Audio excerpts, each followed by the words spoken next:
Bom dia, tudo bem? Vamos fazer a nossa agenda de reforma íntima do dia 31 de março. Reflexão e vivência em torno do Evangelho. E todos se espantavam na sua doutrina, porque falava com autoridade. Lucas 4:32. Meta do mês: desenvolver a piedade e a compaixão. Deixa que a luz da compaixão te clareie a rota, para que a sombra te não envolva. Emmanuel, no livro Palavras de Vida Eterna. Meta do dia: desenvolver a compaixão. Utiliza-te da compaixão quando a crueldade e o sarcasmo, a demência e a vileza te rondarem os passos. Sugestão para sua prece diária. Prece rogando ao anjo da guarda o estímulo à reforma íntima. Amado Mestre Jesus,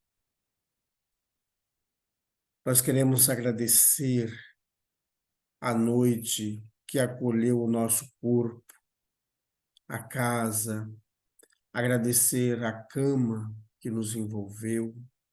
Quantos irmãos dormiram ao relento, no chão duro, frio. Que o seu amor, Jesus, seja com todos esses irmãos.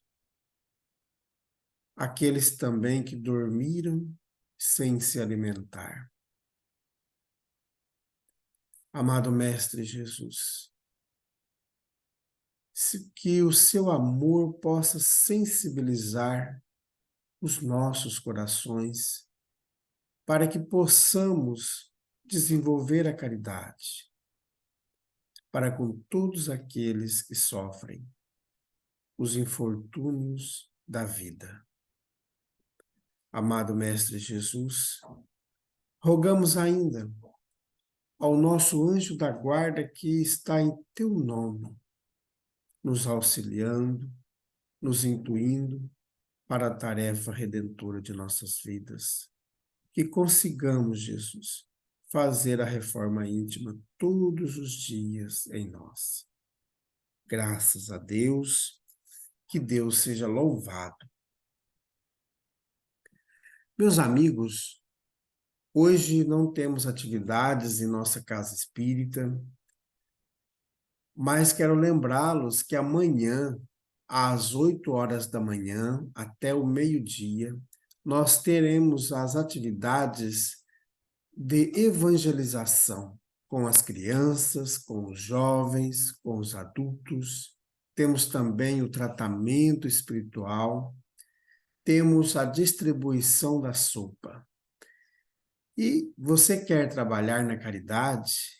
Vem, participe conosco em nossa casa espírita. A Casa Espírita Amigos da Paz está sediada no bairro Jardim Primavera, no final da Avenida Brasil. E no finalzinho da tarde, às 4h30, nós teremos a Escola de Estudos Espíritas, a Global Kardec Brasil. Então, vem estudar conosco, vem conhecer o Espiritismo, tá bom? Então, estamos te esperando. Meus amigos, nós estamos estudando o livro O Evangelho por Emmanuel, Comentários ao Evangelho segundo Mateus. Nós já estamos há mais de um ano estudando esse livro maravilhoso, que nos auxilia todos os dias uma pérolazinha estudando o Evangelho do Cristo. Quero aqui, de antemão, agradecer a todos vocês que nos acompanham e peço, se possível, curtir nossas páginas, seja no Facebook, no Instagram, no TikTok e aqui também no YouTube, tá bom? Meus amigos, então vamos lá para a mensagem de hoje. Por isso, aquele campo foi chamado campo de sangue até hoje. Mateus capítulo 27, versículo 8. Campo de sangue. Desorientado, em vista das terríveis consequências de sua irreflexão, Judas procurou os sacerdotes e restituiu-lhes as 30 moedas, atirando-as a esmo no recinto do templo. Os mentores do judaísmo concluíram então que o dinheiro constituía preço de sangue e, buscando desfazer-se rapidamente de sua posse, adquiriram um campo destinado ao sepulcro dos estrangeiros, denominado desde então campo de sangue. Profunda a expressão simbólica dessa recordação e com a sua luz cabe-nos reconhecer que a maioria dos homens continua a irrefletida ação de Judas, permutando o mestre inconscientemente por esperanças injustas, por vantagens materiais, por privilégios passageiros. Quando podem examinar a extensão dos enganos a que se acolheram, procuram desesperados os comparsas de suas ilusões, tentando devolver-lhes quanto lhes coube nos criminosos movimentos em que se comprometeram na luta humana. Todavia, com esses frutos amargos, apenas conseguem adquirir o campo de sangue das expiações dolorosas e ásperas, para sepulcro dos cadáveres de seus pesadelos delituosos, estranhos ao ideal divino da perfeição em Jesus Cristo. Irmão em humanidade, que ainda não pudeste sair do campo milenário das reencarnações, em luta por enterrar os pretéritos crimes que não se coadunam com a lei eterna. Não troques o Cristo imperecível por um punhado de cinzas misérrimas, porque, do contrário, continuarás circunscrito à região escura da carne sangrenta. Comunicação de Emmanuel, publicada no livro Caminho, Verdade e Vida, da editora FEB, capítulo 91.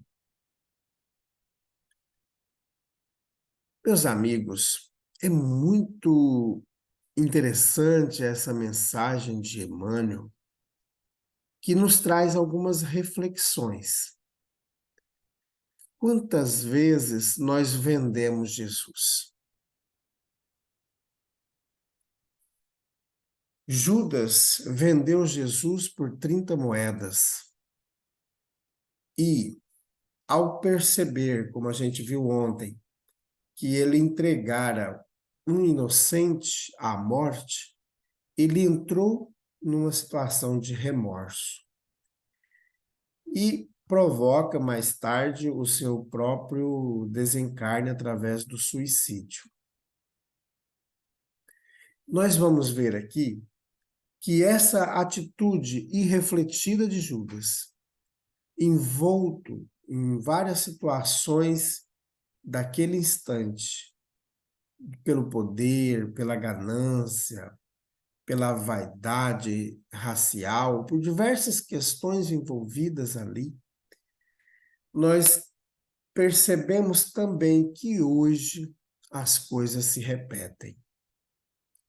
Muitas vezes nós utilizamos do dinheiro do outro, expoliando aquela pessoa, deixando aquela pessoa mais com dificuldades, mais pobres, às vezes tira o sustento de sua família para auxiliar num trabalho religioso e que ele não teria condições para tal.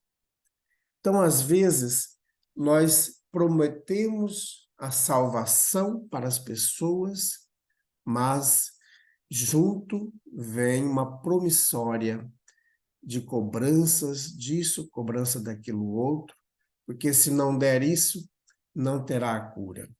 Então, nós estamos no mesmo patamar de Judas. Estamos vendendo o Evangelho do Cristo. Ou seja, estamos vendendo Jesus de novo.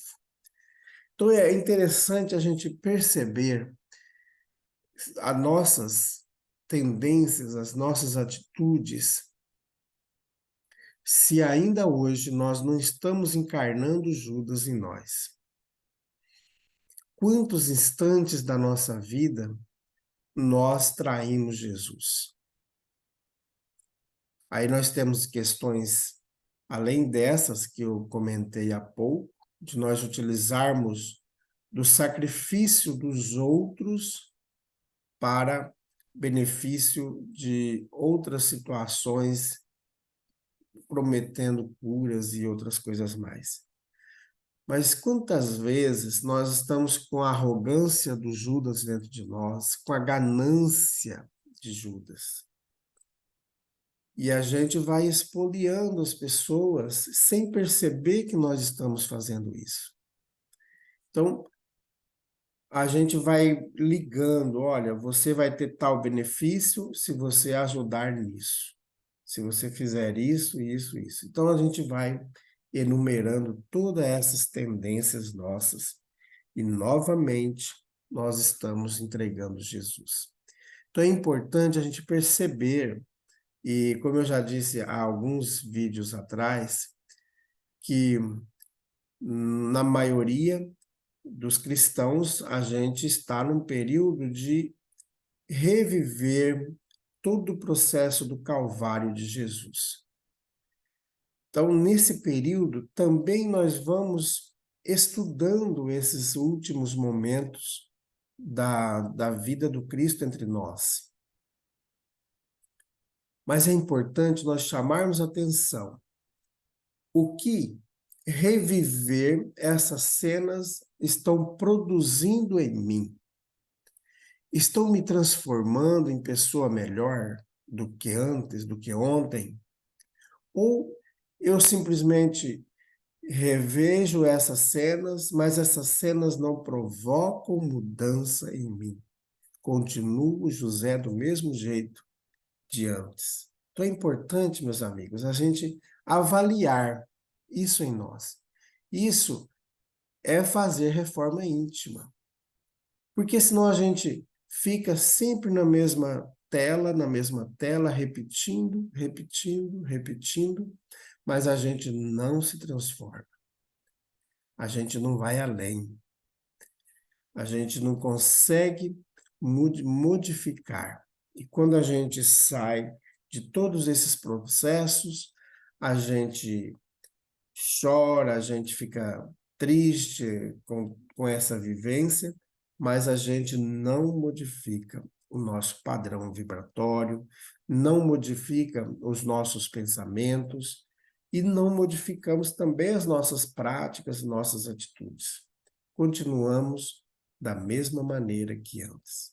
Então, não tem valor nenhum nesse sentido reviver, porque a gente não está mudando.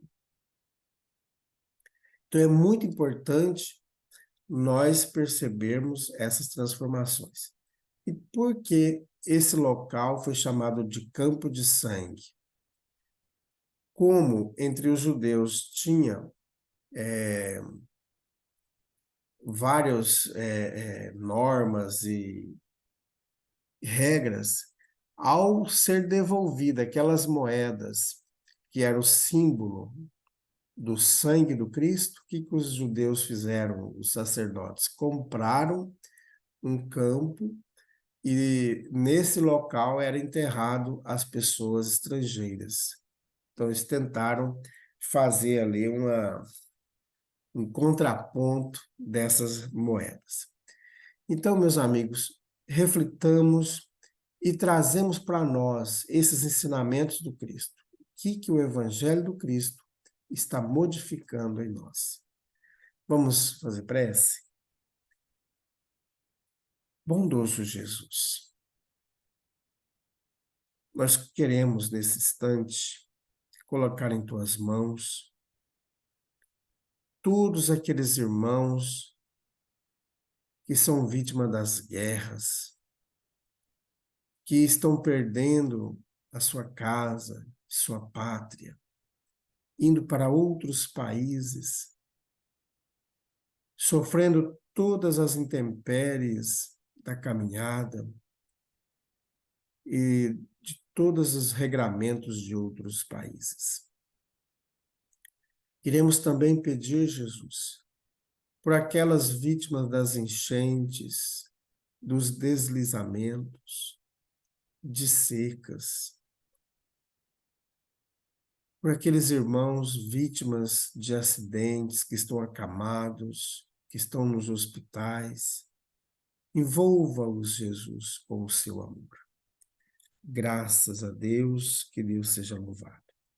Meus amigos, tenhamos um bom dia, fiquemos em paz e que Deus nos abençoe a todos.